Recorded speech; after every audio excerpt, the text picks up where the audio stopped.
Evening, dear parents. Uncle Joshua here on the call. I want to say a big welcome to every single parent in the house. Thank you so much for being here. This is 94 minutes after 4 or 5. I don't know what time zone, but West African time, this is 4 after 9 over here, and I want to say a big welcome to everyone. Just a quick task so we can get on with our conversation for tonight. Coach D is already in the house and he will be stepping in any moment. But before then, our target is to reach out to as many parents as possible. We had to do some sort of survey, and from that survey, we realized that the subject matter which we're going to be discussing tonight is very much paramount, and we want to see how far we can go when it comes to reaching out to as many parents as possible. So please just help us get to the WhatsApp group and let them know that we're live. If you're here and you can hear my voice, just get on the group. Let's awake those that may have forgotten or probably they are distracted. Just let them know we are live. The session is about to start. So please, let's just dash to the WhatsApp and let them know we're here. And maybe there's somebody you invited and the person is yet to be here. Just scan through the participants list and see if that Mr. John and Mrs. Stephanie is not on the call and get them to join the call. Yes. I see Mr. Roland. Thank you so much, sir. I am so grateful. Thank you. Yes, let's get more prompting from the group. We are live. Yes.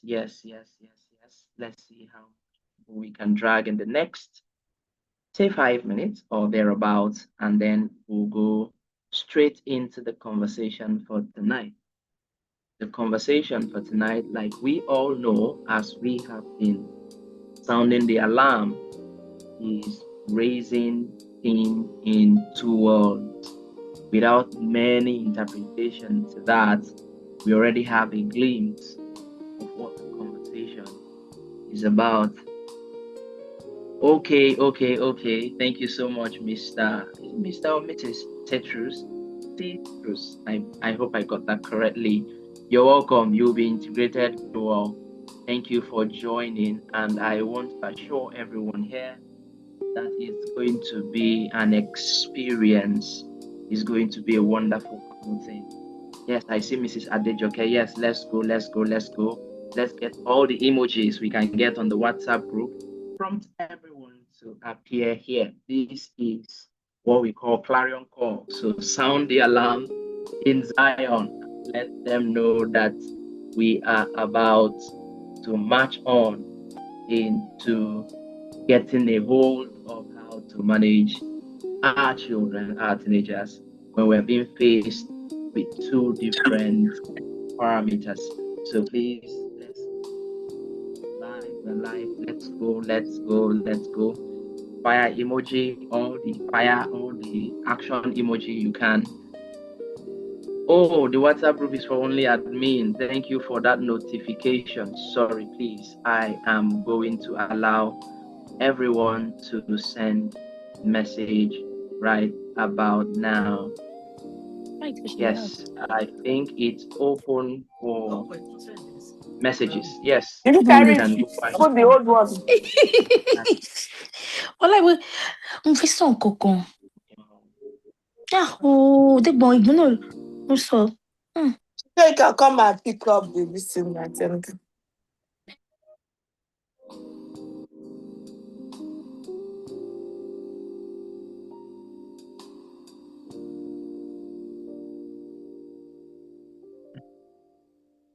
Okay. I see someone sending me direct message that we are live. I'm here already. So let's get to those persons who are not here and bring them in. I see some of the parents in the academy. I see you. Thank you so much for jumping in, Mrs. Bintu. See you, Mrs. Stephen Bo. You're welcome. Mr. Roland, the daddy in the house, I envy you, sir. Whenever we have programs like this and we get to see fathers who represent, it's always a bit of joy for me, particularly because I have always known that it's been the mommies in the house, among the women, that always shows up for events and programs and stuff like that. When we get to find one daddy in the house, we celebrate them as the champion that they are. Everybody is a champion here.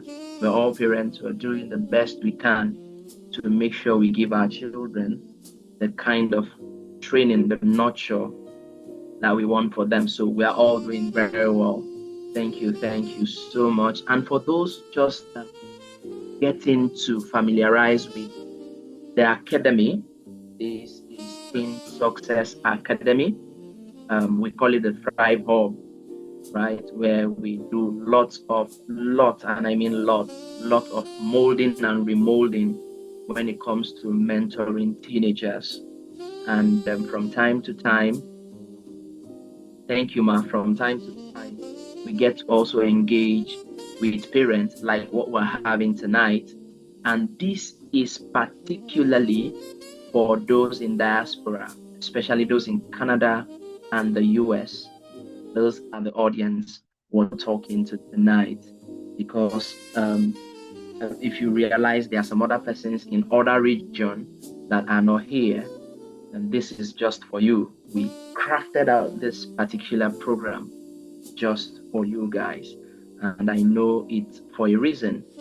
A lot of us are going to be picking out things that are going to change our scope when it comes to handling how we manage our children in a space where we battle between what the society is presenting as against what our culture or what our social upbringing is expected of us to do, right? So a lot of mindsets will be changed, a lot of ideas will be revealed on how to, manage the situation at hand. So let's just take the next 4 minutes. This is 11 minutes past. So by 15 minutes, I'm going to come back here so we can start the agenda. Meanwhile, in the group, thank you so much for those who have sent. Yes, God bless you. God bless you. Big, big blessings. Let's go. I'm seeing the messages popping up in the WhatsApp. Yes. We are also happy hosting you people. It's what we do, and that's where we derive our satisfaction. Thank you. I want my screen to be filled with everybody in your region. So if there's still somebody who you think is still not here, we still have a few minutes to bring them in. We have a few minutes to bring them in.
Okay, while we expect other people to join, as we keep throwing in our reminders to those who we have invited and are yet to be here, it's expedient we kick off and we start the flight right about now.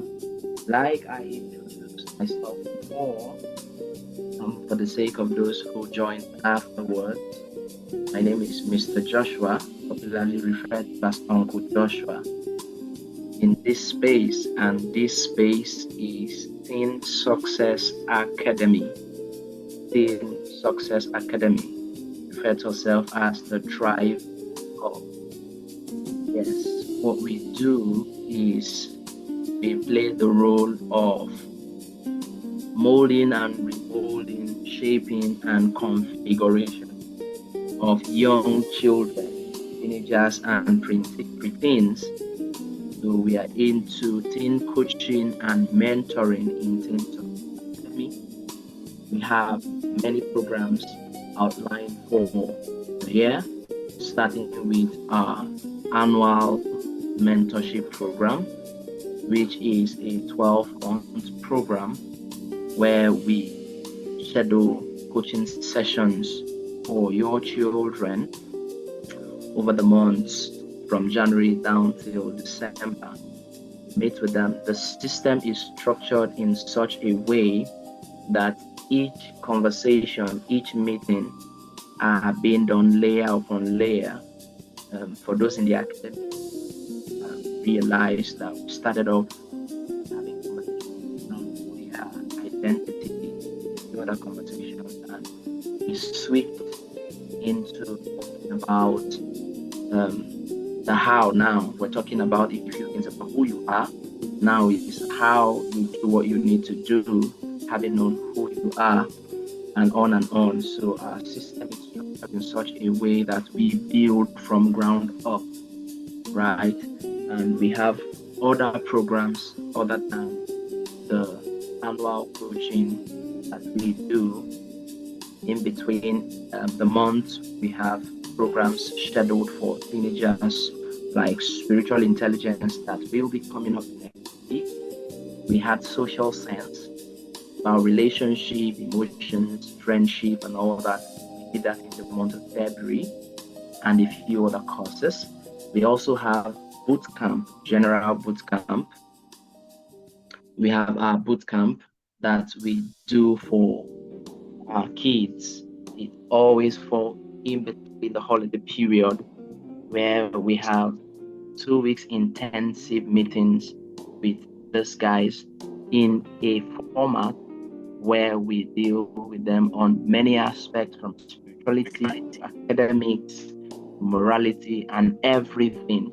We cover it within 2 weeks. It's an intensive outing for those who have engaged with us before, they will testify that it's something you would also want to experience, right? For more inquiries, you want to know a little bit more about what we do, or you are interested to find out how you can be part of what we do, I'm just a chat away. Or you can also talk to whoever invited you into this webinar.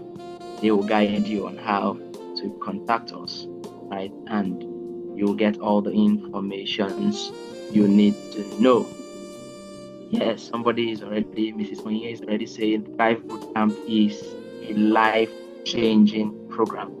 Yes, we don't have much time, and then probably if we're going to take some reviews from some of our parents after coach is done with our session. But however, this is how tonight's meeting is going to go. Coach D is going to be speaking to us on the subject matter which we have on ground.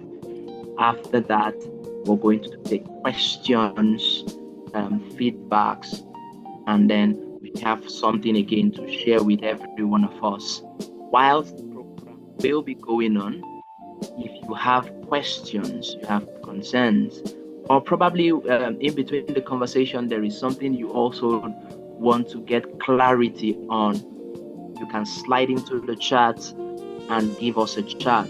I will note down the question and forward it to Coach D accordingly.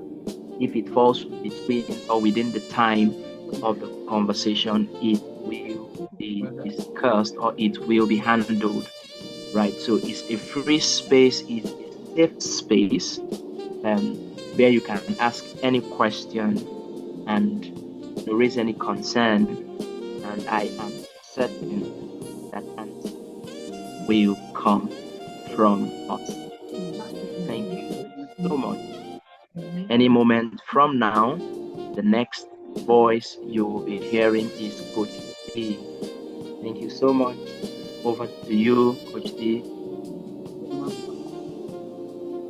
Everybody, good evening from Nigeria, and I think it's evening for the most part. Good evening, good evening, good evening. Good evening. Kindly confirm that I can be heard. Good evening, everybody. Welcome to Raising Teenagers in 2 Words. That's the theme for today's webinar. If you can hear me, please either say something or put in the comment section. Let me be sure that my audio. Okay, thank you, ma'am. Thank you. All right, I can be heard. Awesome. Awesome. Great. Great. Great. Great. Okay. Okay. You all must please forgive Uncle Joshua. Let me apologize on his behalf because it's almost 9:30 p.m. in Nigeria. My dad is speaking. I can help. Okay, Uncle Joshua, you're going to help me with the meeting and unmuting of everybody. Some persons are not conscious of that. So I was saying that Uncle Joshua is talking in a very low tone. He's even playing relaxation music for, but I realized that it's 3 p.m. And 2 p.m. and certain parts for some persons who are participating. But you're welcome. You're welcome. Thank you. This meeting is designed to last for about 90 minutes. Now we have spent 20 trying to get everybody into the room. Slightly over 60% signed up to join this webinar, but we have, yes, we have more than 50% or about that participating live. So thank you. I appreciate you. Thank you for your time, for being here. I promise you it will be worth your time. And like Joshua said, feel free to take notes as much as possible, whatever strikes out for you, put it down. If you have a question, just so you don't forget, put it down, and then as much as time permits us, we will give time for some interactions between everybody here, and I will do my best to answer your questions. So I'm going to share my slides in a moment and get right into the conversation. It is about raising teenagers in 2 worlds, and those 2 worlds, by definition, will mean the world where they are born, where they are coming from, and the world where they are growing up. Those are two different environments. And we chose this particular time because we wanted to specifically speak to parents in United States and Canada. And so hopefully we're going to do this again in case somebody is catching a replay and we're not in Canada and US. Hopefully we're going to do something for the wider global audience. I think the other group that wanted to be represented here were those in Australia, but Australia is so far out in the time zone that we couldn't really find something convenient for them. So here we go. In a few short seconds, my slide will be up and then we can roll the talk. Like I said in the announcements, the replays for this class will be available only for a limited amount of time. That's why I really wanted everybody to be here live. But for some reason, we're going to keep it open so that as many more persons can catch a replay and we will have a good time. Raising teenagers in 2 worlds. So I've had to put together a lot of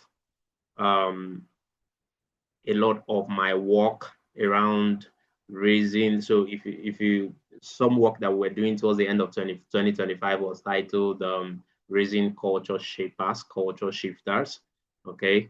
And a number of other parent webinars that I have had and interactions with parents, we have put all of this together to create this particular one. This one is fresh.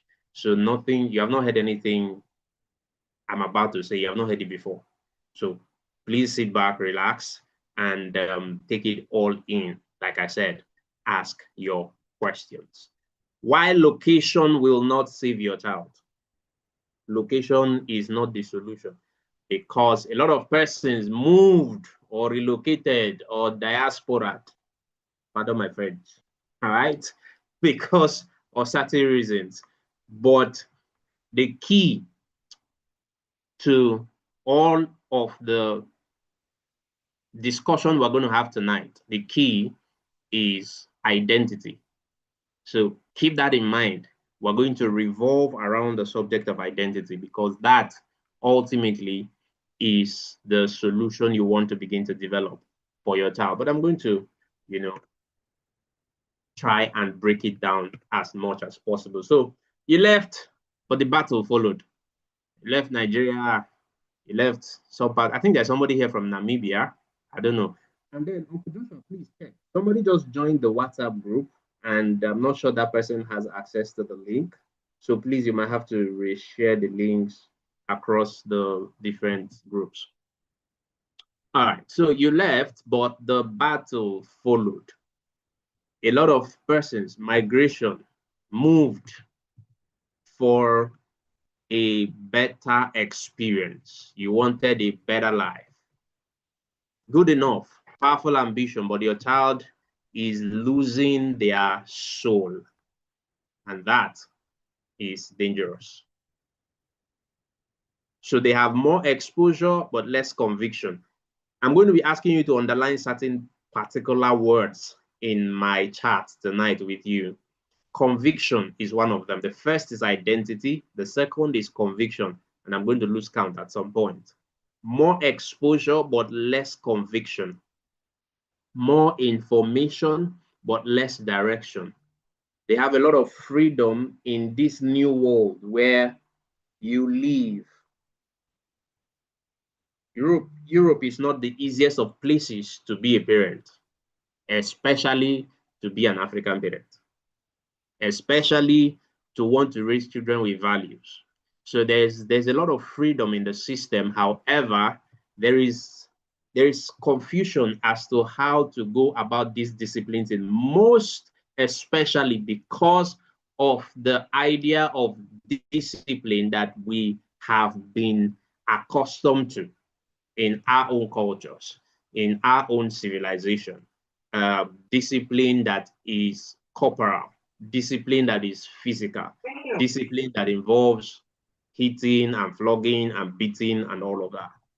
But part of a lot of us here are from the Intentional Parent Academy, so you are already aware of the conversation around the correct forms of discipline, because I kid you not, even if you were allowed to implement that other type of discipline that you are more accustomed to, it will still not deliver the job.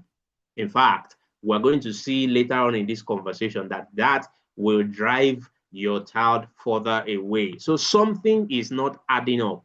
Something is not adding up. And that's what I'm hoping that we will try to make sense of at the end of today's session. So the dangerous assumption that I see a lot of parents make is that the reason I am moving, the reason I'm relocating is because I want a better life. I want my children to turn out right. There are a lot of inconveniences, or yes, inconveniences about living in Nigeria or any other part of Africa. Chief of them is the economic inconvenience. There's security. There are living standards and so many other things that are very valid reasons for why a lot of families chose to move out of this part of the world into where you currently reside. But the point is that environment alone does not guarantee outcome. Now, I'm a big advocate of healthy environment. In fact, in my analysis, if you have heard me, I say that of the three components of success, one of them is knowledge, the second is discipline, the third is environment. I give 50% of that equation to environment. Environment is a very powerful component. However, environment by itself does not guarantee the outcome that you want. If identity is not intentionally formed. Just a minute, my screen. I need to clear up some things. Okay, so if identity is not intentionally built, culture will build it for you. Culture is the way of life of a group of people. And so the prevalent culture in environments where you're raising your child will build their identity if you don't do intentional work about building that identity. So you want better life, that's fine. You want a better education, that's fine. You want better opportunities for yourself and your kids, that's okay. But nobody told you that you would now have to fight for your child's identity. And underlined what I just said, fight. You will fight for your son's identity. You will fight for your daughter's identity in a new environment where you have come. So delete this assumption that your child will turn out better because you move to a place where the living conditions are better. That is not a guarantee. Let's just leave it at that so that we can save time. So I'm going to, I asked a lot of persons to share in the different WhatsApp groups and some personal conversations that I had with a few parents, and I asked, talk to me about what's the biggest challenge, okay, with raising teenagers in the environment where you live, in the neighborhood where you live. So I had a few things. I tried to summarize them. So I put up, I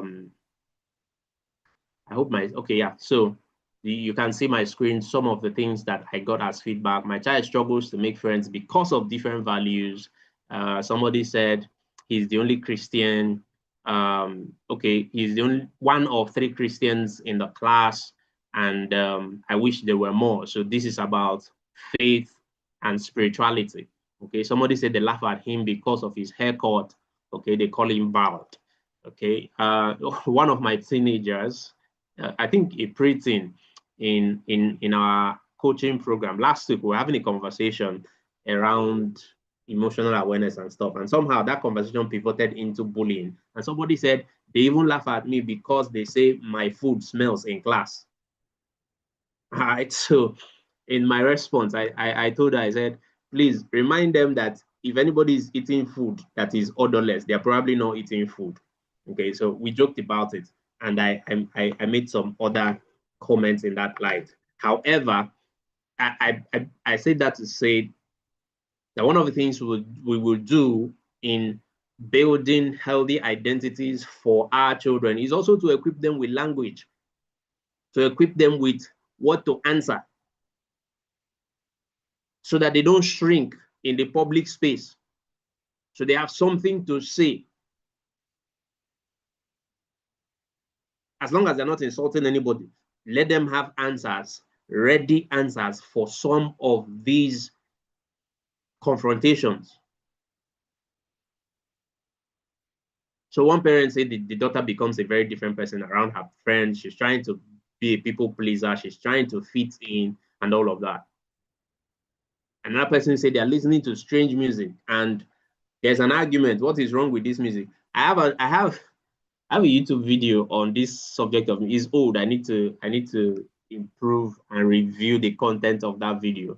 All right. But this subject around media is a conversation that I constantly have with teenagers and with parents around how to help teens make sense of the media that they are being exposed to.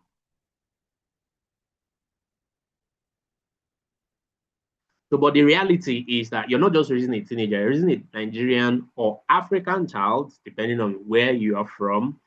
You're raising an African child in a Western system that does not share your values. The system does not share your values. Quite frankly, they don't care. That is the honest truth. So the first part of our conversation tonight will really be about reminding ourselves of bringing this awareness, bringing this conversation to our consciousness that this is what the issue is. But I guess that I'm not the one who is going to tell you all of this. So this is maybe literature review. So this is happening in your home. The reason it is here is to remind you that you're not alone. So maybe you have your own story, and please share in the comment section what your own story is. What is your biggest challenge? What is your biggest challenge with raising a child in Europe, particularly United States of America and Canada? What is your biggest challenge? If you put in the comment section, I will be glad. I'm reading the comment section now while we move to the next slide. Thank you. I see Omako, if that's your name. Lara says, my child wants to braid his hair or twist it. Awesome. Culture, culture, culture. Yeah, I know, of course. The moment you raise that, I know what the issue is. Okay, so the boys want to braid their hair. They want to dress in a certain kind of way. They want to listen to a certain kind of song or certain kinds of music. They want to watch certain kinds of things. They want to speak in a certain kind of way, depending on where they school and what the prevalent language is, the slangs of the day. They want to, they want to, they want to. Okay. Looking for my slides. All right, so yes, I'm still checking. Which one sounds like your child? Is it friends? Is it media? Is it identity or faith or any other thing? But I think that I grouped all of the feedback I got into these 4 subgroups. For some persons, is relationship 2 months. Was it 2 months? This is April. Yeah, in February, we did a course for teenagers and we titled this Social Sense, trying to help teenagers to make or to learn relationship skills. Learn relationship skills. So I'm pointing you to some of the things that you will need to intentionally create teaching guides for your child. Learning how to be, my son always covers his hair after barbing. Yeah, of course, because the hair is different. The hair is different. The hair is different. Okay, let's continue. So your child is being discipled every single day. I use this word discipleship a lot. When I say it, I want to remind parents that the word discipleship is not a religious word. Discipleship is the same word as discipline. It is actually training. So that's why when I have the argument around discipline styles, and some persons say that discipline is about corporal punishment, they are not the same thing. Discipline, discipleship. Your child is being discipled on a daily basis They are being taught what to believe, how to dress, what to listen to, what to watch, all of that and all of that. Your child is being discipled every day. In the next slide, I think you're going to see 4 forces of this discipleship system. 4 forces that is discipling your child. The first is the school culture. Make no mistake about this, that the school culture, the school has a culture. You know, sometimes you think it's just their classmates or it's just that one friend. Make no mistake, the school has a culture. That culture is sometimes tacitly endorsed by the school authority, maybe not at an institutional level, but even at classroom level, even at teacher level. The school has a culture. We're still dealing with awareness here. The second force is the force of friendship. Is the force of friendship. They used to say, show me your friends and I will tell you who you are. Today, me, I say, show me your friends and I will tell you where you're going. Because we're raising young people who have a whole future ahead of them. Friendship becomes a very strong force. I don't know if the question is anywhere along the slides, but there's a question I usually ask. If your child has to make a choice between belonging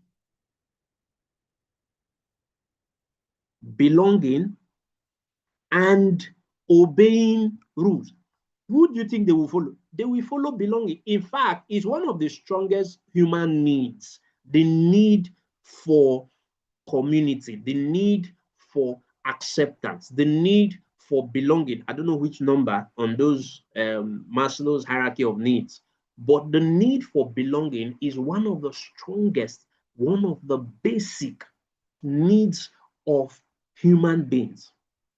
That is why the biggest punishment they give to criminals is isolation. It's one thing to be sent to prison. It is one thing to be committed to prison in isolation. It breaks the strongest of human beings. So young people hardly can deal with that. If you are aware of the force of friendship, you must begin to be intentional about teaching that child the skills of friendship. It sounds very basic, but basic things sometimes are the strongest. The skills of friendship. Social sense, that's what we call it in Teen Success Academy.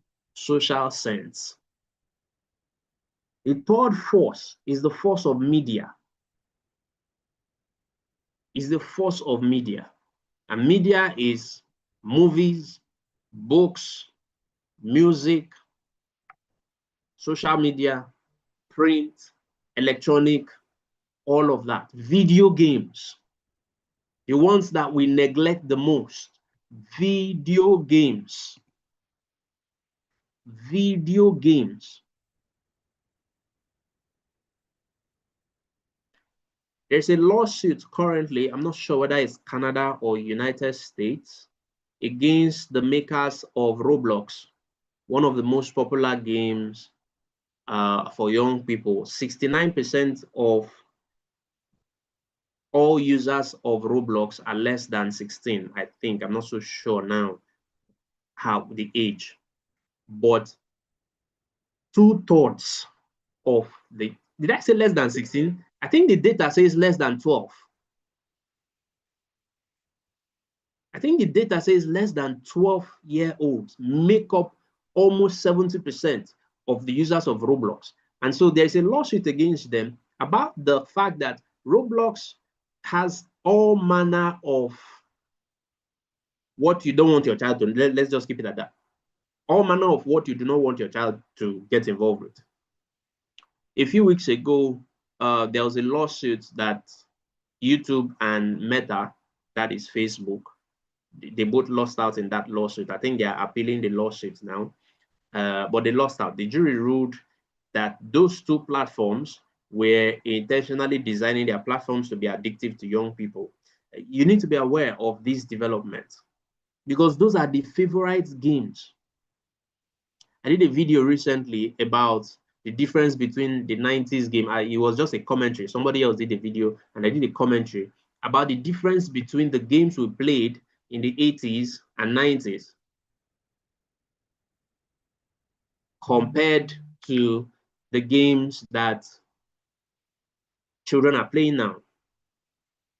The games that we played growing up forced you to fail.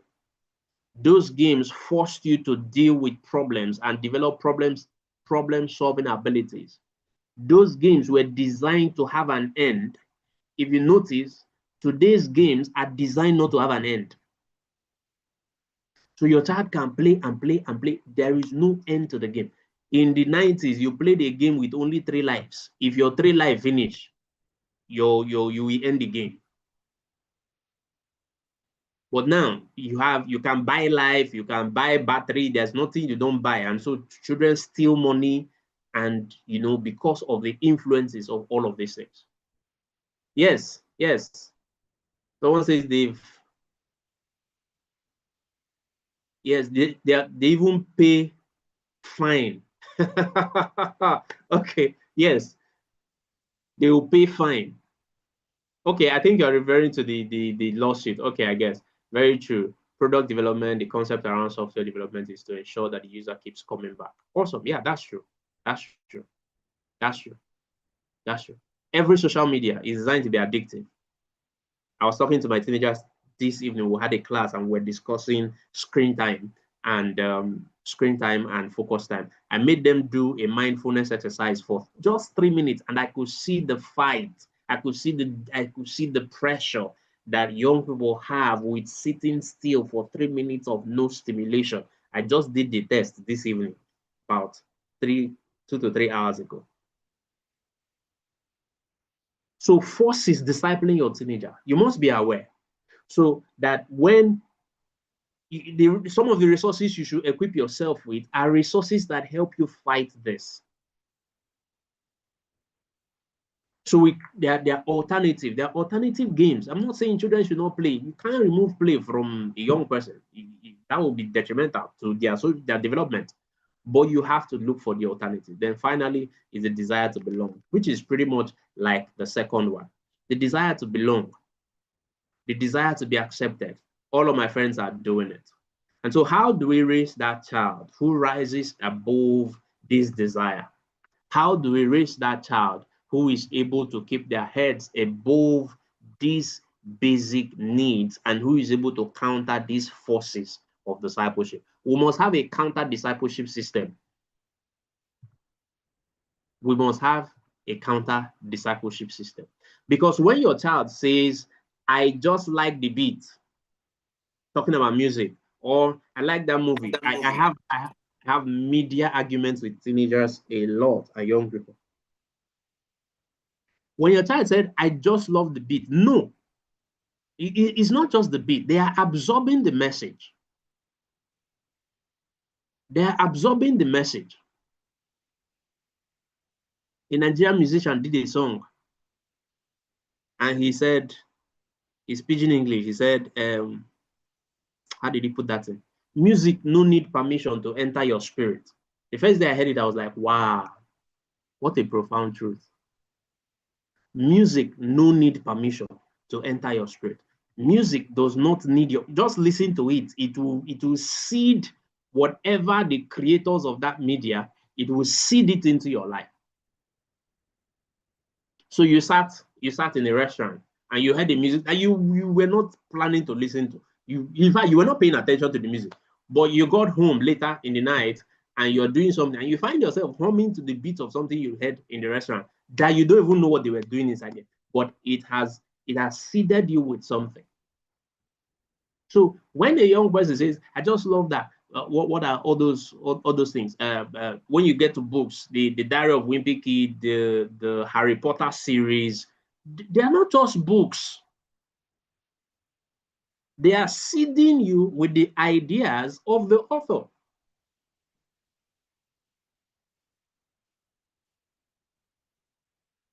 And if you allow me wax a little spiritual, Jesus Christ was speaking to a group of persons in John chapter 6. He said, the words that I speak to you, they are spirit and they are life. So anybody thinking that you listen, you read a book, you watch the movie just for the sake of entertainment, that is not entirely true. That is not entirely true. There's a whole science. This is not the forum. There's a whole science around music.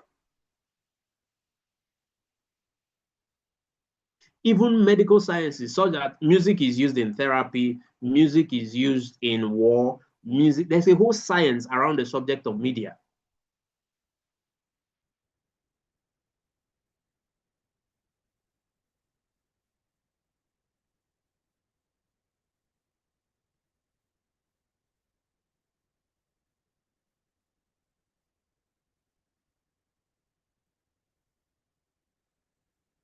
So don't just buy it and dump it and, you've given them something to entertain with. Netflix subscription, they are there. They're watching anything. Even the ones that they say, so my team knows a lot. Uncle Joshua will confirm. Even the movies I've not watched, when we are gathering movie recommendation, because we do movie reviews in the academy almost every month, just a few exceptions. Even when they bring some movies and I've not watched it, I'm so uncomfortable to approve those movies for my teenagers. I'm so uncomfortable. I ask all the questions. When I'm not satisfied, I go and bring the movie. I sit down, I have to watch it. I have to watch it myself. Because it's just one idea. It's just one idea, one scene. And you know the deception. The deception of, let me give an instance. Two adults are going to have sex, and then they show you just the early part of the encounter where they are just about to kiss, and then they now remove it.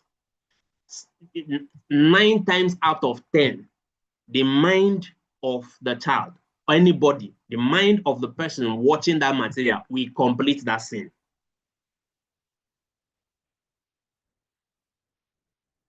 And there's also science backing why that happens. So it's even better that it's even better that you Kokoma watch the thing than that you watch that one. They now said, okay, when they were about to get into the main act, then they now faded the screen. It now went to black screen. So you did not see everything. The mind of the child is designed to complete the missing link.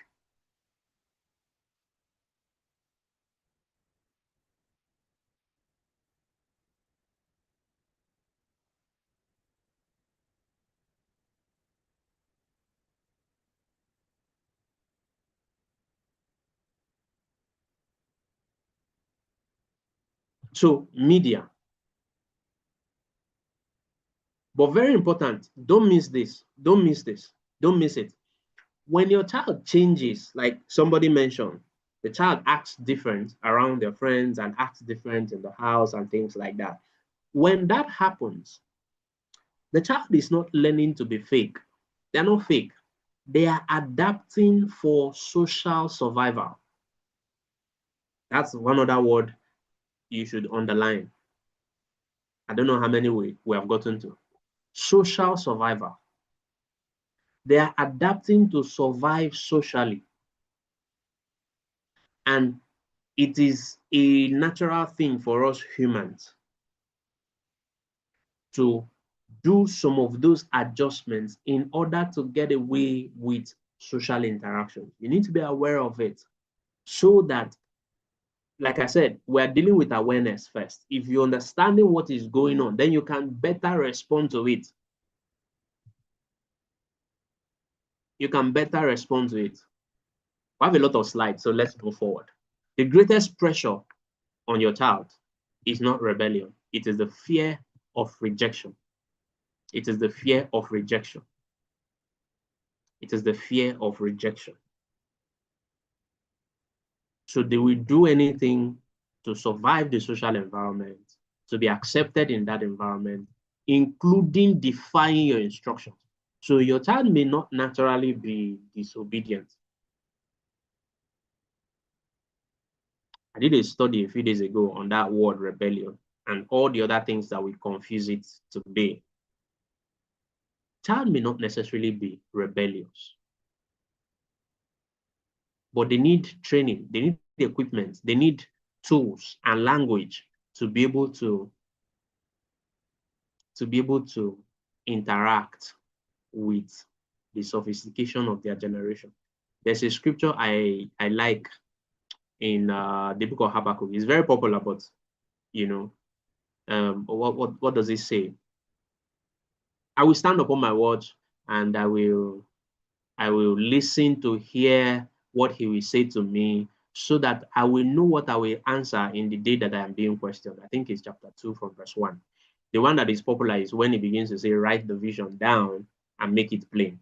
But before write the vision down, the guy was actually praying. The prophet was praying and he made those statements. He said, I will stand upon my watch and I'm going to set my ear to listen so that I will know what I'm going to say on the day that I'm being questioned. My interpretation of that for you as a parent is that you must give your child the language to answer when they are being questioned out there with their peers at school and all of their social interactions. So the greatest pressure is not rebellion, it is the fear of rejection. And I'm going to break that down into, I think, yes, the 5 silent pressures that your child is facing. Number 1 is the isolation pressure. The isolation pressure, like I said, the child does not want to be alone. Nobody wants to be alone. Nobody does. The belonging pressure. The belonging pressure is a conflict of values. It's a conflict of values. I was talking to a group of parents a few days ago, and I said, the family values that you have designed, if you're in the Intentional Parent Academy, so we do this thing called family values, and then you have to design it, and then you have to put it somewhere at home. And I told a few parents, I said, don't just design that thing and paste somewhere in your house. Teach it. Teach it. Teach it. Bind it on their hand. How did they say it? When you are lying down and when you are getting up. That thing has to constantly be rehearsed and memorized. Because when your child goes out, they are going to have a conflict, come in confrontation with people who don't have the same values with them. And your child just wants friends like everyone else. The third pressure is shame. I put shame pressure there. I should have put in bracket bullying. They're laughing at me because I have a low cut. They're laughing at me because they have never seen my kind of food. My food smells. Oh, I taught that child. I told that you're allowed to clap back as long as you're not insulting anybody. If somebody tells you your food is smelling, tell them if they're eating food that is odorless. They are not eating food though. Yeah. What are they not shaming our kids for? For being dark skinned. Uncle Joshua, help me mute. Help me mute.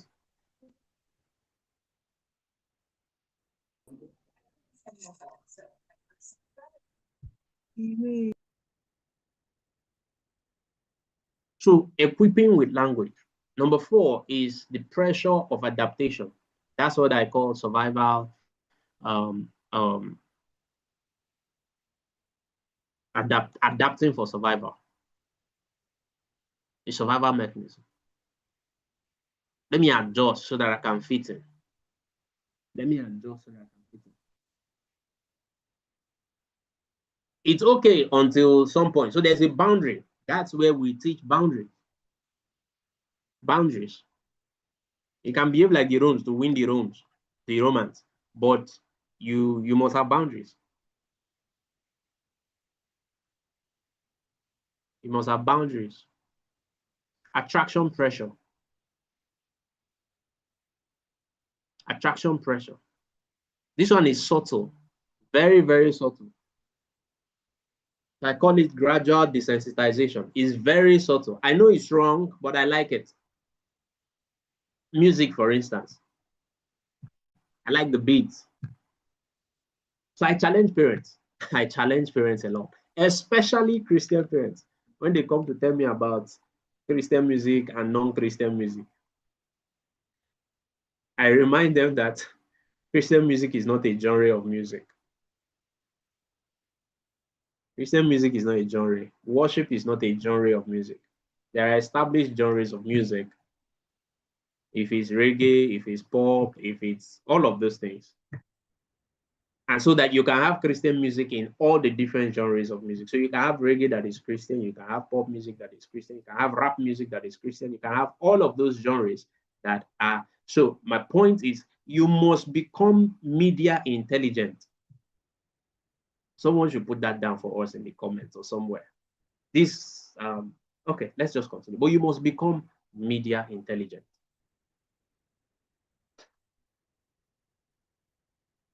Part of self-awareness is understanding that I like this kind of thing, and I'm going to go out to find, because there are expressions of creativity that are healthy and whole in all the different things that you like.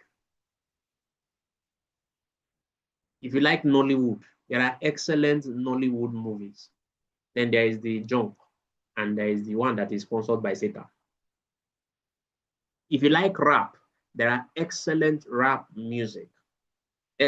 Trust me, me and my teenagers will connect on this one. But you must be media intelligent as a parent. Let's continue. So what is the solution? Raise rooted children, not just restricted ones. You cannot solve these problems by restriction. It is not going to work. Never did. It's not going to start working now. Oh, I think I missed out on some conversation in the chat. Yes. Become media intelligent. Become media intelligent. Aha, somebody mentioned Lacrae. Okay, Tadashi. All right. How do we develop media intelligence, or what do you mean by media intelligence? Okay, that is symposium discussion. Okay. Hopefully I'll come back to that. I hope we'll have time. I'll come back to media intelligence before the end of the class. I see one hand up. If it's the same question, let's just finish the session, and if we have the time, I'll come back there. The diaspora parenting framework is what I'm going to show you now. This is, I think, the third section of our webinar tonight. I'm checking my time. We have done an hour, and so I'm going to start winding down, even though we still have quite a lot to cover. Reframing your lenses. So you must change the lens that you use to view your situation. Diaspora is not a disadvantage. Underline divine design. Divine design. Divine design. It is a divine design. This is where we are going to base the rest of our conversation. The fact that if you live in a foreign land, you must live with a sense of purpose, a sense of divinity, if you permit me. Some of the greatest children in scripture, is that what you have? Yes, some of the greatest children in scripture were raised outside of their homeland. In fact, I have this conversation that I share. I call it the diaspora saviors. Almost every champion you read about in the Bible was diaspora. If you get what I'm about to share, what I'm saying now, it will arm you with all that you need to succeed with your teenager, preteen, whatever. Diaspora saviors. beginning that you can name them, all of them. The Esthers of this world was diaspora. The Joseph was diaspora. Daniel was diaspora. Nehemiah, the guy that rebuilt the walls, was diaspora. Who you can name them. You can name them. They're all diaspora. Can I stretch it a bit further?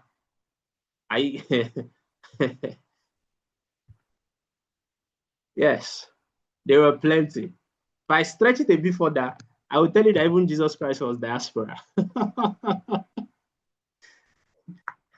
The idea that he had to leave his own country to come and do salvation work. All right. So keep that in mind. Keep that in mind. Keep that in mind. I say divine design. Divine design. I am of the school of thought that believes strongly that Another thing telling me that the guy offered a job. somebody is distracting us. Please just stay muted while all the other things are happening. Thank you. I'm of the school of thought that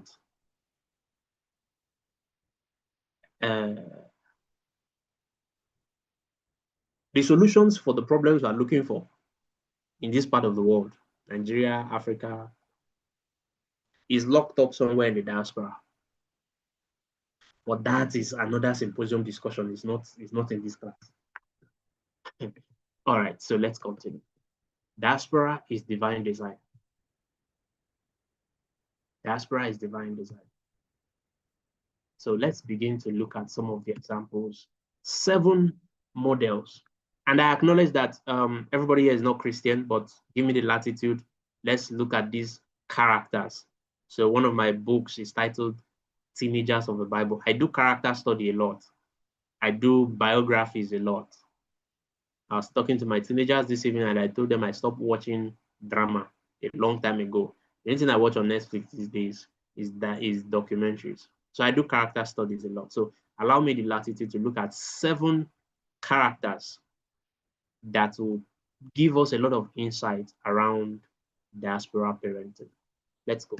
The first of them is the couple called Abraham and Sarah. Pioneers, they are the ones that started the whole journey. After them, the rest of the book is history. Called by God. In fact, their own calling was particularly to go into the diaspora. No system, no stability. They just had a promise. Question. You know, one of those things that I teach is understanding understanding the person, the child that you are parenting, who you are raising. My work is centered a lot around identity and self-awareness, helping young people come to that realization of who they are, what their assignment is, what their purpose is, so that they can live with a sense of vision. Amongst other things, that is at the core. So what is the promise? What is the assignment? This family raised the child without a stable system, but with a stable covenant.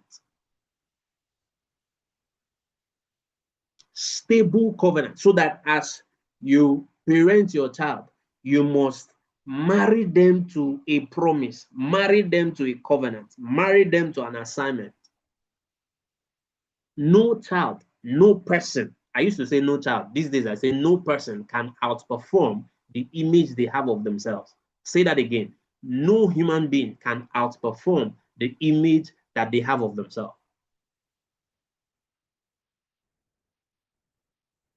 You will tolerate as much as you think you deserve, and you will demand as much as you think you deserve.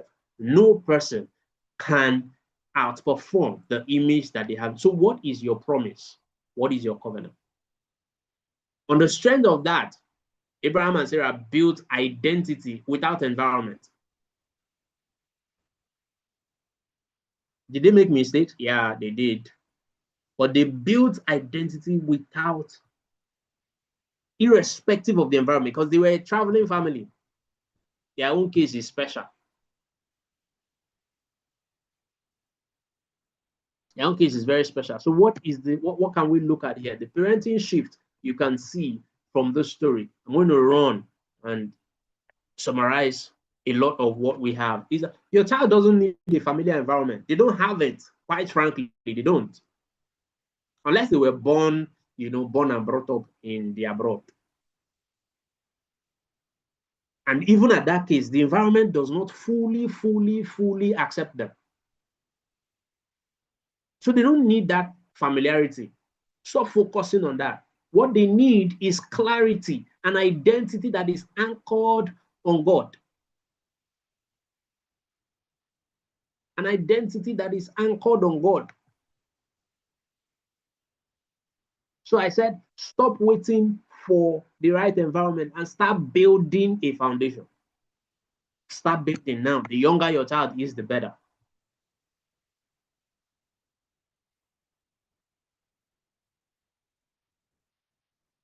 Diaspora parenting starts with obedience. It's not comfort. Obedience to the promise, obedience to the covenant, obedience to the assignment, obedience to the vision. And it will not be comfortable. Register that for yourself. Register it in the heart of that child. It is not going to be comfortable. The ones that are being raised at home is not comfortable. But if you understand that there is a vision, there is a joy that is set before him, then he can endure the cross. So let's move quickly. Number 2 is a guy named Joseph. We're not told so much about his wife, an Egyptian lady, displaced at age 17. Displaced at age 17. But he mastered the art of integration. So I called him the integrated parent. He mastered that art of integrating into the culture. What we learn from Joseph is cultural intelligence without losing his original Hebrew identity. It takes a lot of cultural intelligence. That guy, as at the time he became the prime minister, was about 30 years old. If you study his history, he went on to become the Pharaoh of Egypt. The story in the Bible does not quite clearly, I don't know, I think it even does. But that guy stayed in that office for 80 years, if you check the story and his timeline. 40 years as prime minister and 40 years as Pharaoh. He had become very integrated into that system. So don't just stay hanging in the environment where you have come to find yourself. Don't stay hanging. Your child is going to learn that integration from you. The ability to be integrated. There's a phrase I'm looking for that's also a biblical phrase. You are in the world, but not of the world. The ability, the other person who we are not told about his family life is the Apostle Paul. You want to go and learn how that man managed dual identities, dual nationalities, being effectively integrated into the system and the culture of a place without losing identity. So that he was not living on survival mode. The guy was living on thriving mode. Keep your eyes on influence, leadership. So we're not raising these young people to let's just survive, this abroad,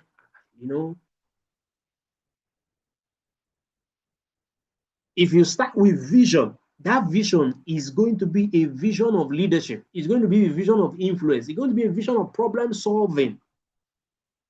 Because ultimately, that's what got this guy to where what he made out of his life. Is that he's always focused on solving problems. You put him in prison, he's looking for who has a dream that he's going to interpret.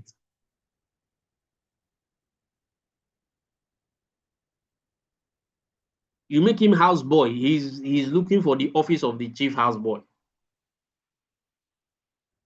He's a problem solver. He has influence at the back of his mind. I'm opening the box with it.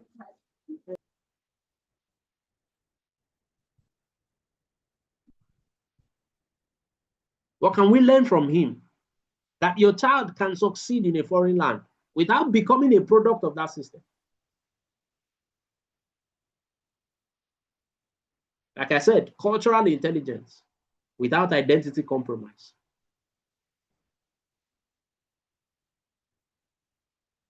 That you can thrive without blending. The way to do that is start solving problems and stop complaining with victim mentality. In your class, in your school, there must be a problem to solve. In your neighborhood, there must be a problem to solve. And when people are in need, they don't care where their solution is coming from, unless the need is not pinching them yet.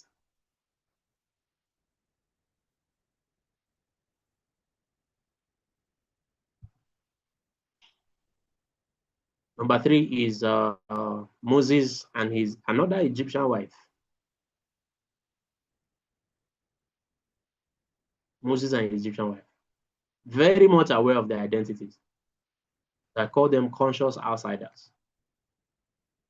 Conscious outsiders. Again, this guy rose to the position of influence and leadership.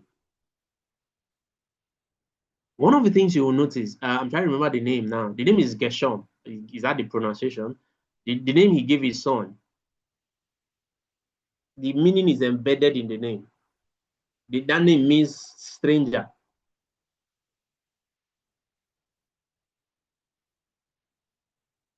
So he named the tension.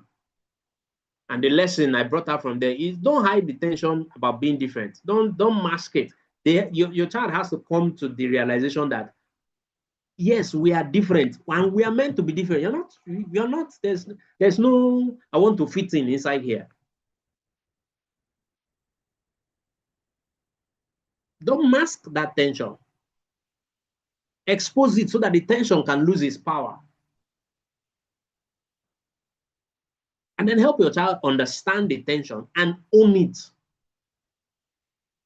You know, I was talking about somebody who was being bullied because of the smell of her food. Own it, own it. That is the food that is the real food. I don't know what you guys are eating here. It's different. It's meant to be different.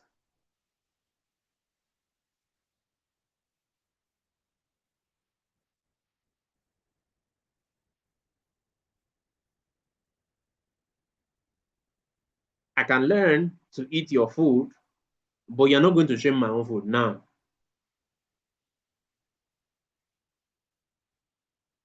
I can learn to speak your language. You're not going to shame my accent. You're not going to do it.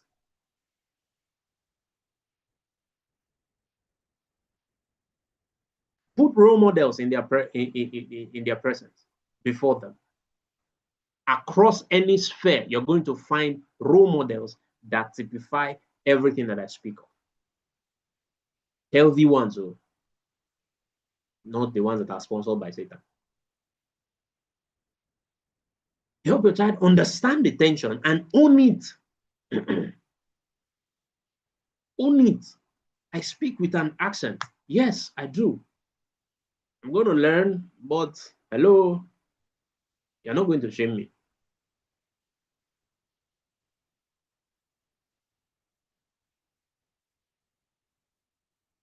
How many dollars have your accent put in your bank account? Solve problems and see whether accent is what they are going to ask you. So the lesson from this family is don't ignore. Don't ignore. Don't ignore that cultural confusion. Explain it. It is in the explanation, it is in the awareness that you prevent the confusion. The confusion is not safer. Awareness is it. You know, I don't know whether it's an African thing, but you know how a lot of people don't like to go and do medical tests. They prefer not to know. As if not knowing is going to exempt you from the consequences of the problem.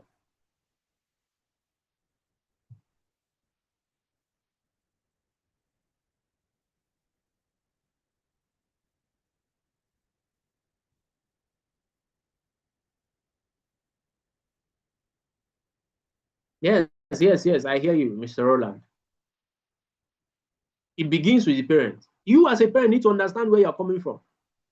So stop running away from your identity, parents. Please, stop it. Because you are never going to, I don't know, you're never going to be accepted for the fake. And meanwhile, anybody that accepts the fake has not accepted you anyways.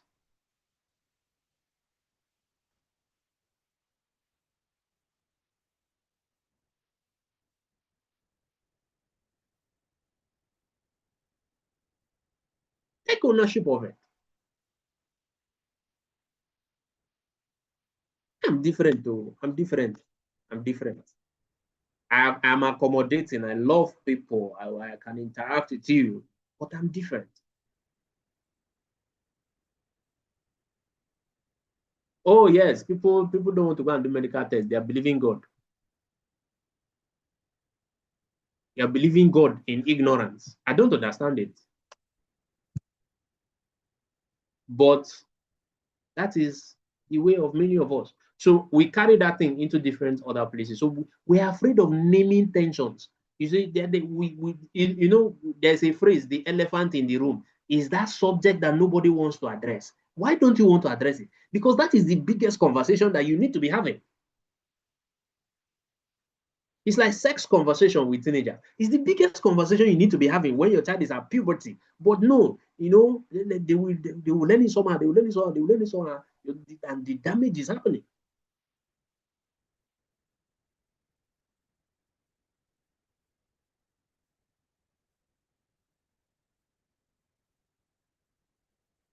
Let's run, please. Our time is far spent. Pardon me. I promise myself I will not get. All right, let's go. So Naomi, this one is a bad example. But we can learn lessons from her as well. If you know the story, this is a family that moved without an agenda, without a promise, without a covenant. In fact, they are the economic migrants of the Bible. Woke up one morning, father, mother, 2 children, carried themselves and went to a foreign land. It's only Naomi that came back. The father died, the 2 children died. Yes, that's why I say stay with me on this, because these are real issues. These are real issues. So the Bible kind of puts it bare, you know, so that you can deal with the difficulties of the human experience. This is one of such difficulties. This lady lost her family. But there's redemption in this story. There's redemption in the story. She made a wrong move, got a lot of painful consequences. So maybe you are in that space where you are seeing consequences of a wrong decision that you made on your journey. There's redemption in your story. There's redemption there. Your story is redeemable. That even when diaspora choices go wrong, God can redeem your story through your children, through the next generation. That I don't know, there's a design problem with my slide. So God can redeem the story through the next generation. And that next generation is your children. So you don't want to lose that generation. Don't. Pay the price. Make the sacrifice. Let me give you the extreme sacrifice. If it means shutting down that thing that you're doing there and coming back home, maybe you should. If you are going to redeem, I said that is the extreme, but your own might not be the extreme. There are so many, but even if it gets to the extreme, please do that and redeem your story. Let God redeem your story.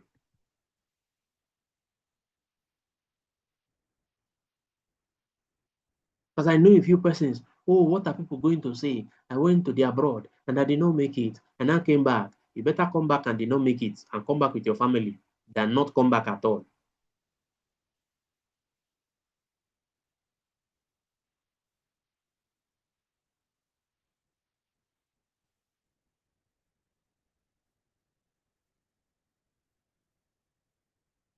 before one child will go and be, it's not your child, God forbid. Before one child will go and become the chapter president of LGBT in their community, where you're trying to patch something that is not going to work. There is redemption, but redemption requires boldness. Redemption requires sacrifice.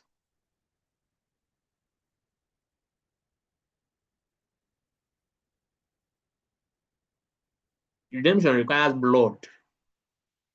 It's somebody's blood. Somebody died. Say we were celebrating Easter and somebody died. Is somebody that died.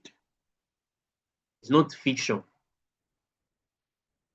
I was writing on my Facebook this week. I do that a few times in, when I talk about Easter and the way Christian parents use egg and rabbits to represent Easter. That's part of identity confusion. You don't even know what you are celebrating. Somebody died. So if we are going to redeem your story, there's going to be some dying. There's some things that you have to cut off. There are some rituals. There are some activities. There are some things. The peculiarity of your story, God will grant you understanding.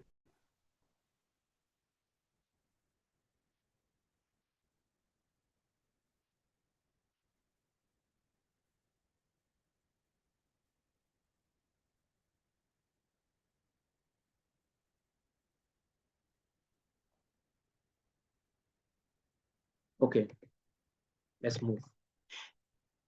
All right. So what's the lesson?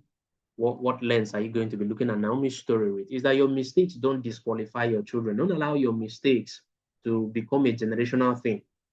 All right. End that pattern. End it. Stop it. You've made the mistake. Own it. Again, this ownership thing. Own it and decide that it stops with me. It stops with me. I think I've offended a few persons in this conversation, but your decisions does not have to define your children's future. I'm sorry, but that is the truth. The decisions don't have to define your children's future. Restoration is part of the diaspora story. So I'm going to leave it there and move on to the next story. It's that of Daniel, another teenager. Now, we're not told about Daniel's parents, but the timeline suggests that Daniel was captured, was taken into captivity, kidnapped at age 17. He got into Babylon at age 17. But whatever that his parents seeded into him before his 17th birthday, that thing carried him for life. We're not told who those parents are, but whatever they seeded in that guy's life before age 17. Like, I have a conversation later this year. I think it's in the month of June. So if you have a child that is 17 plus, please send me a message. Let's put you in the wait list. I have a meeting with young adults in June. If you know any parent that has a child 17 to, I think we're going to cap it at 24. If you know any parent that has a child and they need help, send us a message to add them to the wait list for the conversation in June. I'm going to sit down with those guys for 6 weeks. I'm going to sit down with them for 6 weeks. The resources are mind-blowing. The conversations are out of this world. There are some things that your teenagers need to be hearing at that age, and nobody is telling them yet.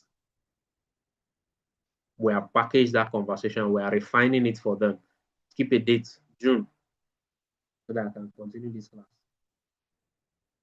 But Daniel was taken into captivity at 17. He got the training of the Babylonians, but that training did not change him. They gave him new names. They put him in new systems. They did everything to rob that guy of his identity, but he didn't work. His conviction was solid. The greatest gift you can give to your child is your conviction. But I ask a question: what are your convictions? Do you have one? What are your convictions? Babylon can change their names, but Babylon couldn't change Daniel's nature. Lens we find in Daniel's story is that exposure is inevitable. You're already there. Exposure is inevitable. What is optional is transformation.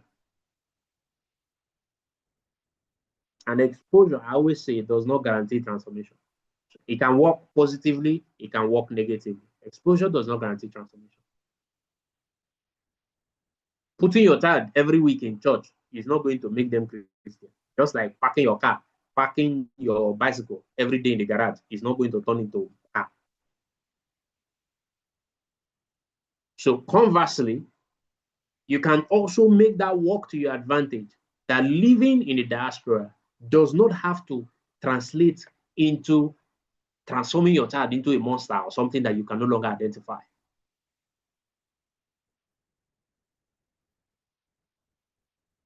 We must raise children who can stand without supervision. I said Daniel was captured at 17. No father, no mother, and no compromise.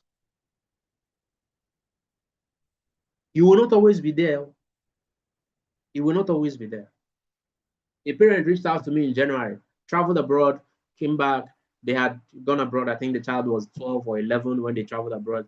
Now they are back. The child is about 17, and the girl has gone haywire. And they're running around. They're running around. Kitty, kitty, kata, kata.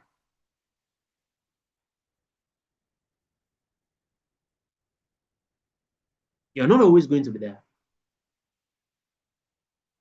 So seed, seed, seed, seed, seed, identity work, seed, seed. Joseph and Mary, a seed. This one's another group of people like Abraham and his wife. This one, it was God that pursued them into diaspora. So you must understand your purpose. You must understand your promise. You must understand your covenant. Divinely guided migrants. They relocated for survival. If they did not relocate, the child would have died. So this one, it was necessity that led them. It's not opportunity, it was preservation.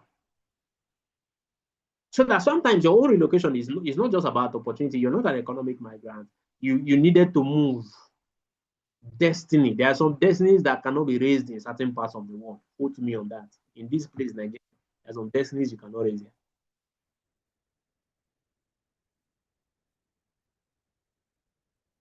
But shall be sure that that is your case. So we're looking at different case studies. And I'm running fast now. So we move to the there's something that is missing. Okay, the parent's lens is that some moves are spiritual, not just strategic. And so we go back to that subject of obedience, obedience, obedience, obedience. When things are out of your control, make sure that you're in obedience. So let's go. Priscilla and Aquila, these guys are the last of them, the New Testament couple. We're not told about their parents, but something interesting about them is that they were migrating for a purpose. They were itinerant preachers, tent makers, according to their story.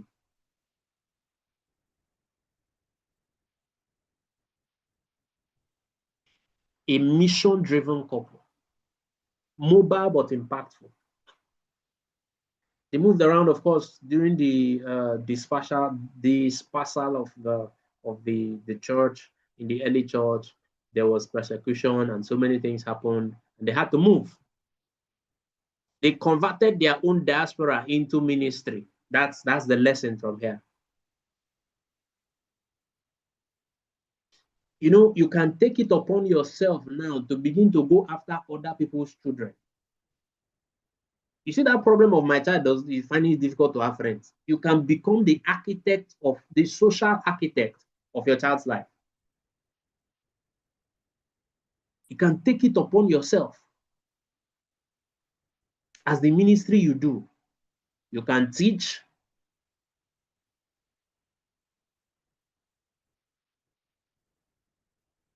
Because who is going to build the values that you want your child to live inside? Turn that thing into discipleship. Invite, do birthday. Find birthday, gather everybody, let them come. And you begin to teach them. The next day, find another person's birthday, do pop and chichen, bring all of them, let them come. Find a reason, just give them a reason to keep coming. and you be seeding what you want. That is ministry. Not you can open church.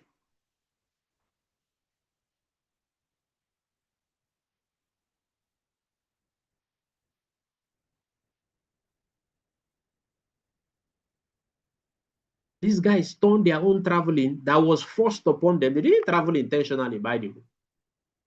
That travel was forced upon them, but they turned it into a mission-driven migration. What are you going to turn your own into?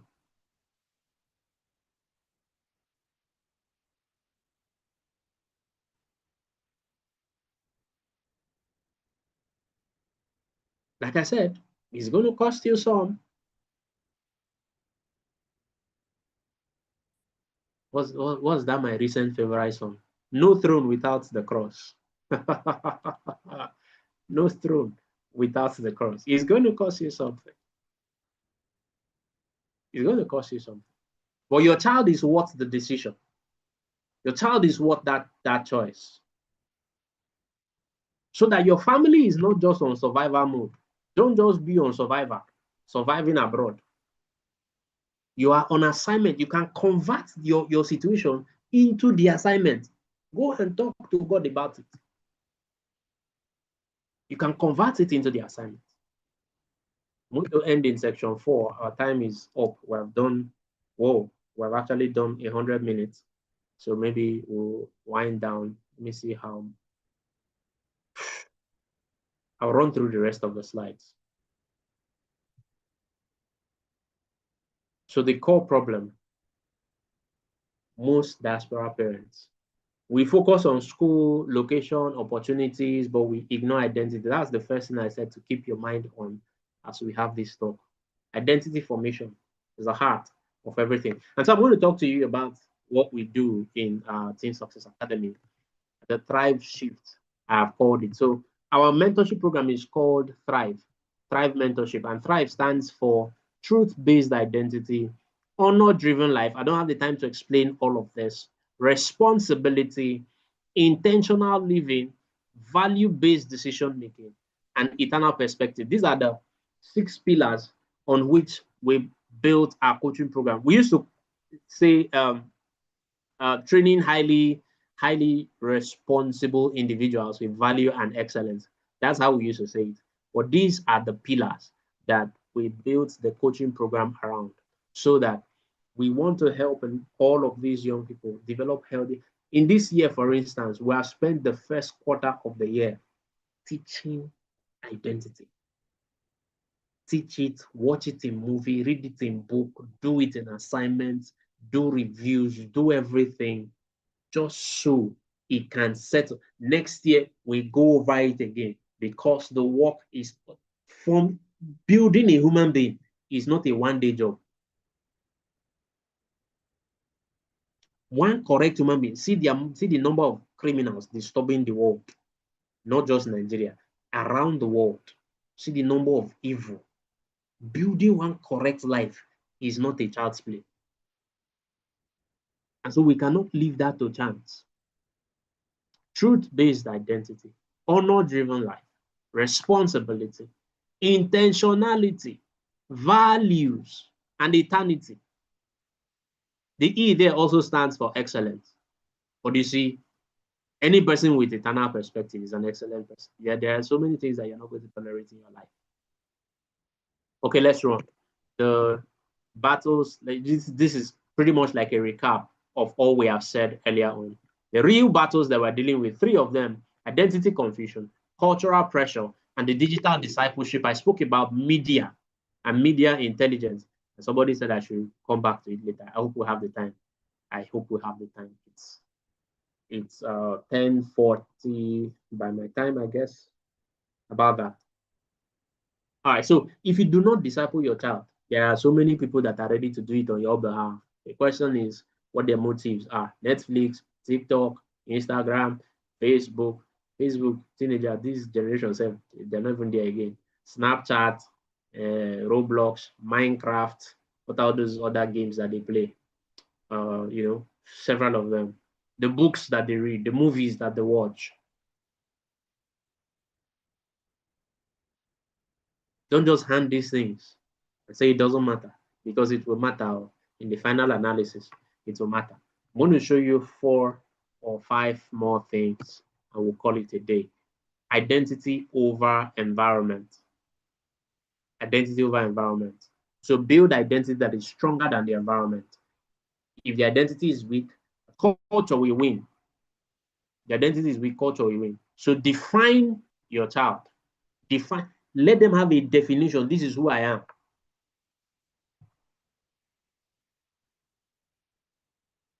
Define your child. Define your child. Define your child. Who I am, this is what I'm about. Define. I found that this is one of the hardest questions, if not the hardest question for human beings to answer. Who are you? Who are you? When you ask that question, we adults will start talking about our job, our career. That's not who you are. Define your child. Let me see what you have on this slide. Okay, so teach why, not just what. Those who understand why will always be ahead of those who know what. So in conversations around faith and spirituality, it must become personal, not just inherited. We go to church because that's what we were told to do. There must be personality connected to that thing. There must be emotions invested in that thing. This is who you are, must come before this is what not to do. We focus a lot on instruction. But identity must come before that. But let's move. Number 2 is intentionality.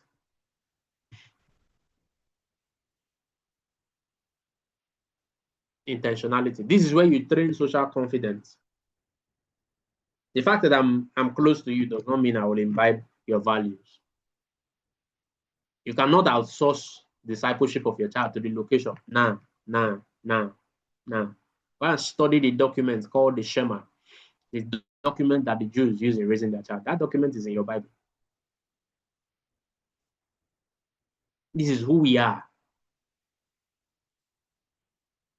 Every serious culture, they have it. The Arabs have it. You don't just need values. You need to build the confidence to stand by those values. I said something a few days ago or weeks. I said, you can know all there is to know about Daniel until the day that your own jungle matures. You can memorize the story of Joseph until you meet your own Potiphar's wife. We will check. And the 21st century Potiphar's wife is more sophisticated than the one in Genesis chapter 39.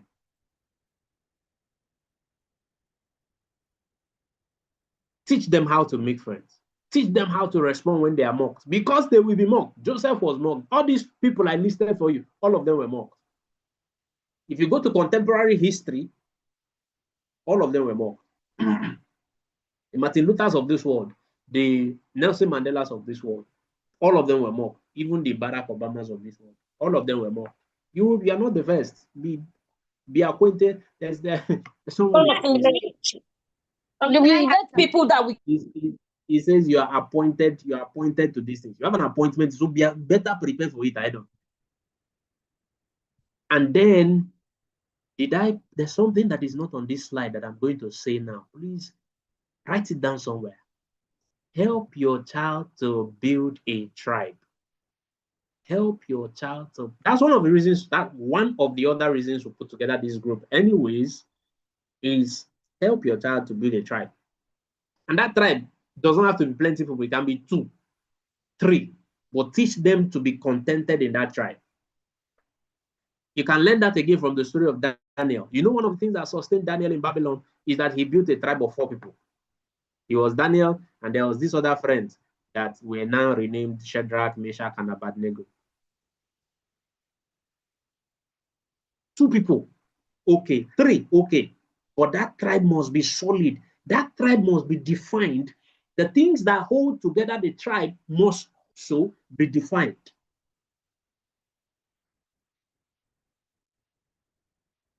Two or 3 like-minded friends is enough to solidify your child's identity. You don't need a crowd. Because very frankly, in the environment where you live, you cannot access that kind of crowd. Except you have a strong faith community, your church or your fellowship or something like that, but help them to build a tribe. Instead of shrinking, teach them how to stand. Teach them how to stand. Number 3 is exposure. Equip them for exposure. Equip them for exposure.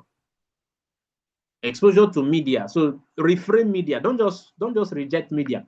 Don't stop telling your children what not to listen to and what not to watch. That thing does not work.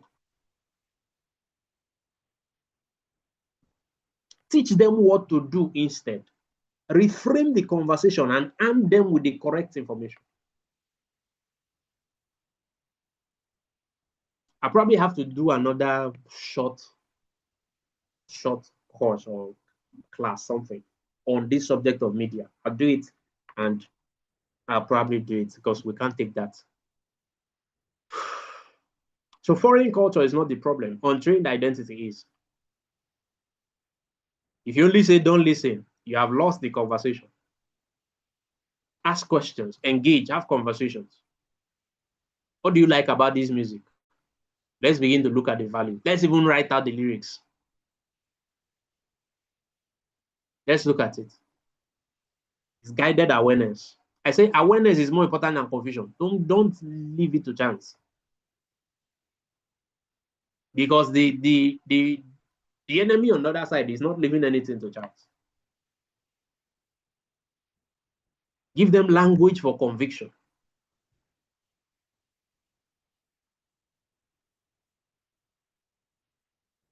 Instead of saying don't listen, you need to start saying here is how to think about what you're watching, what you're listening, so that they can make those decisions even in your absence.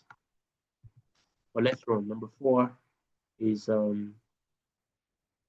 movement is part of destiny. Sometimes movement is part of destiny. So create a safe space at home so that when they move, they don't have to perform different identities.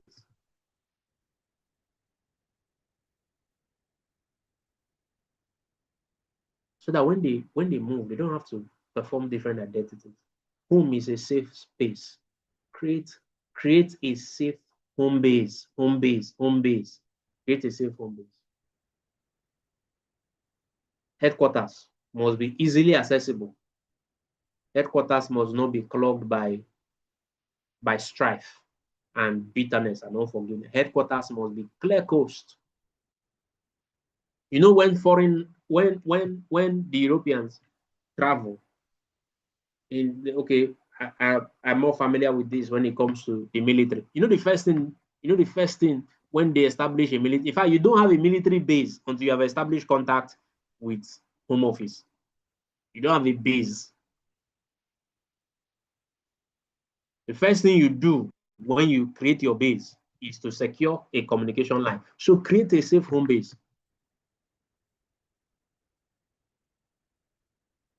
If your child cannot be themselves at home, they will become any other thing. No overreaction, listen first, correct with understanding. You have a lot of materials to support this particular subject of the conversation. Now, we don't have the time to look at this scripture that is on our screen. In Jeremiah chapter 29, verse 4-7, there's a recommendation for diaspora families, but there are 4 things you can pick from that if you read it yourself. Build, plant, multiply, seek the peace of the land. So don't offend people, don't go looking for trouble, but please build, plant, create solutions, sell, create solutions, dominate that space, influence the environment, not survival, disabuse the survival mentality and create a mentality for influence, the mindset for influence. All right, so you have a new assignment cut out for you. You're not just raising a Nigerian child abroad, you're raising ambassadors in foreign nations.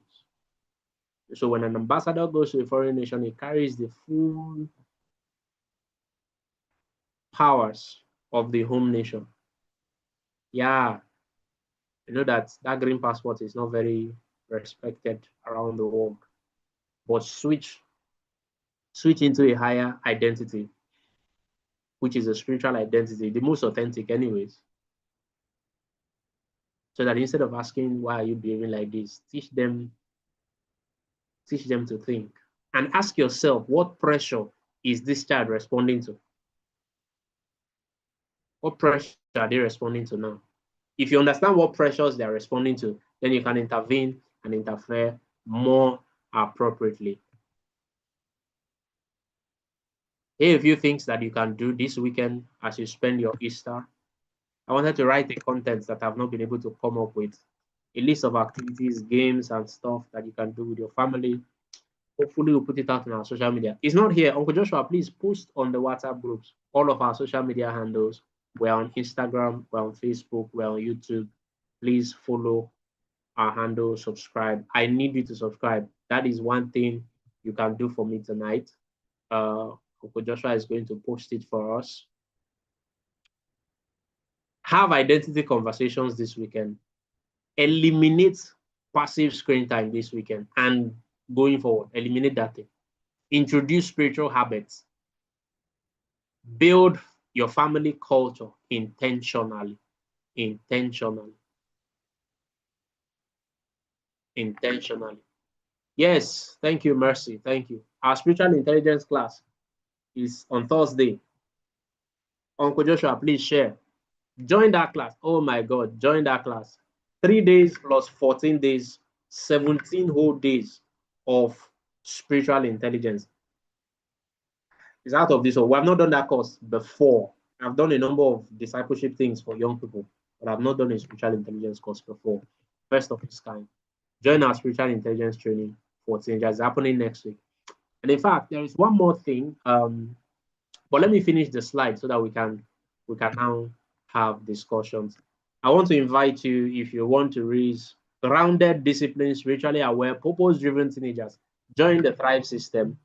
Join the Thrive system. You're going to get a lot of details. And like Uncle Joshua mentioned at the start of this conversation, whoever invited you here has some of our details. We have our annual coaching program that is going on for 2026 cohort. We're going to open a window for you if you want to join us for this quarter and for the rest of the year. We want to open that window, so send us a message to join.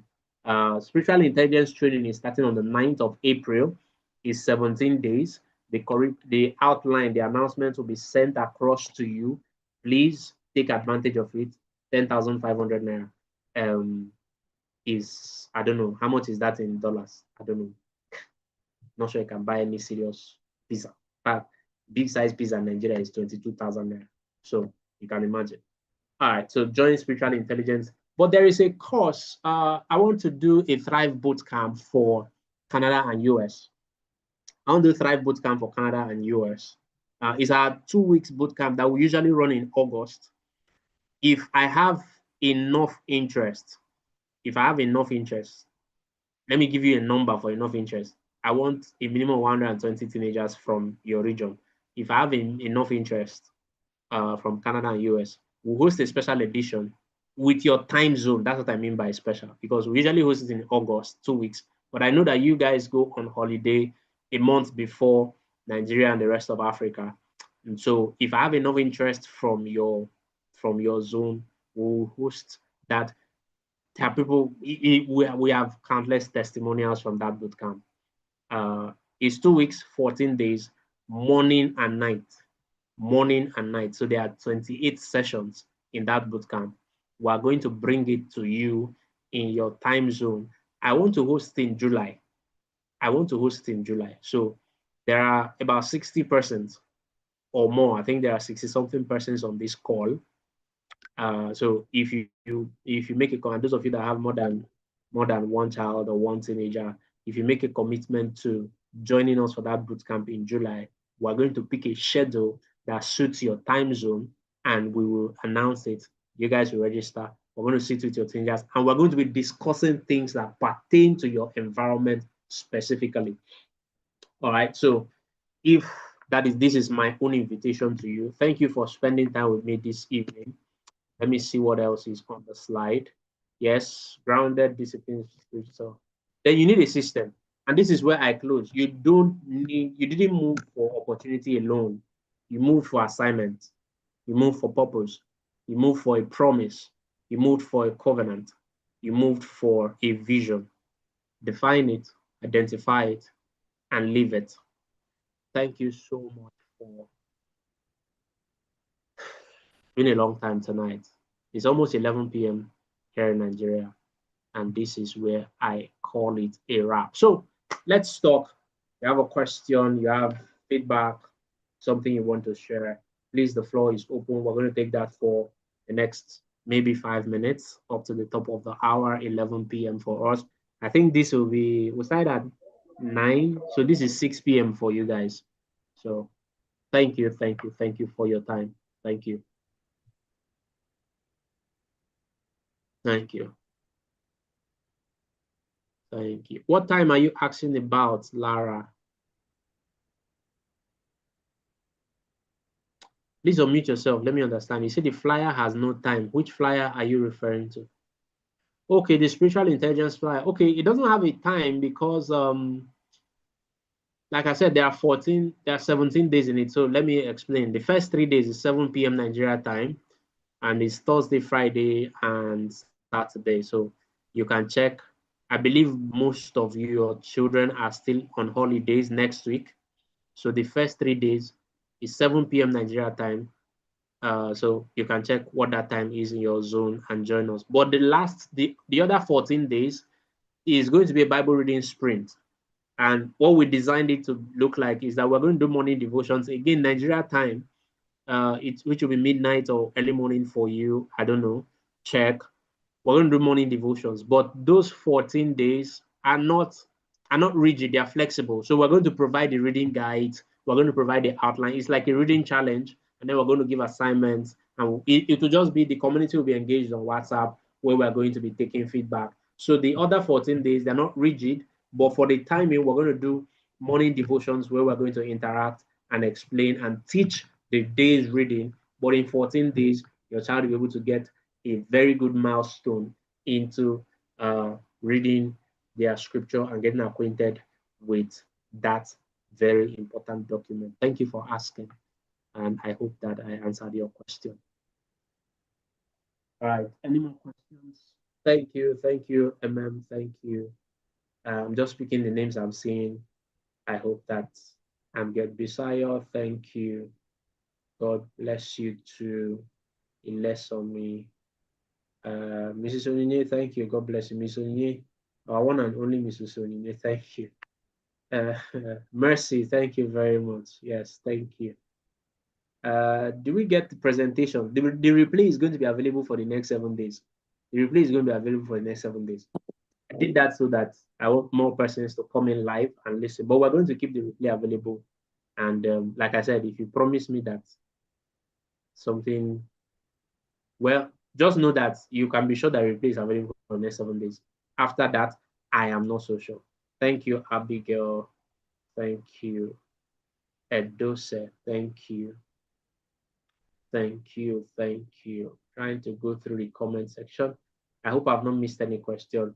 I wish I can hear somebody just unmute and say something. What stood out for you? What stood out for you? Even if it's not a question, just give us some feedback. All right. Thank you, Mercy. Mercy has registered for spiritual intelligence course. Thank you. Okay. I think what stood out for me, can hear me. I think what stood out for me, first of all, I'll say thank you. If you can hear me, thank you so much, sir. That was a very excellent presentation. And I think what stood out for me basically was the 7 models. I think the way it was arranged and aligned was very enlightening because I have never seen it from that perspective before. And I think that's a model that can actually be crafted into some, I don't know, a poster, a book, a booklet, I don't know, but I really think it has a lot of insights that if expanded on, it could be very helpful beyond being a presentation in the classroom. So thank you so much for that. Okay, thank you. Thank you for the feedback. Maybe we'll look into it. We'll see whether we'll write a book about it. All right, thank Yeah, you. if I may chime in as well. Thank you so much, Sure, Coach Edoze. The key concept for me, it's the highlight on the fact that raising parents, I mean, parents raising teens in diaspora is not a disadvantage. And referencing the biblical concept that the saviors in the Bible were largely teens in diaspora. I mean, Joseph has always been a key character that I'll say everyone can readily identify with. And that struck me. I'm not sure I've really paid attention to identifying the fact that most of the people or most of the young persons that did brilliantly well were really folks, Israelis who lived their time in diaspora. So that's for me is an eureka moment. So it simply just calls for us parents to re-strategize, like you said, refrain and be encouraged, because I know a lot of folks somewhat challenged, wondering what's happening. We came to a new country and then it seemed like it's a new challenge for us as parents to be able to keep sanity, with the pressures our teenagers are confronted with. So this is very encouraging, and I'm to say thank you for setting this up. Thank you for being here. Appreciate it. Yeah, thank you, sir. I'm just hoping that, especially I'm speaking for the Canadian parents, that we're able to, have that boot camp for our children that would align with the time zones, because it would be great if they have a community, like they know that there's another child, there's somebody else who is also learning what they are learning. It's a very good reference point, especially for my son. So it would be great if we have that specific boot camp for us, or whatever it is, specific to the issues here, our time zone and everything. And even the children coming together, or the teens, they just know that there's a community of like minds with the same values. I'm hoping that we can achieve that. Yeah, sure. So I've put it out here. Thank you, Mercy. Thank you, and you're doing a great job. Thank you for connecting with us as much as you have thus far. So I've put it out there. We have not fixed the date. However, I know that I think school ends for you all on the 30th of June, if I'm correct. So that's why I know it's going to be in July.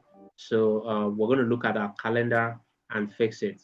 But like I said, maybe let's take a vote in this class now. How many persons are going to join the bootcamp if we announce it next week? If you will, just put a yes in the comment section. Let me be sure.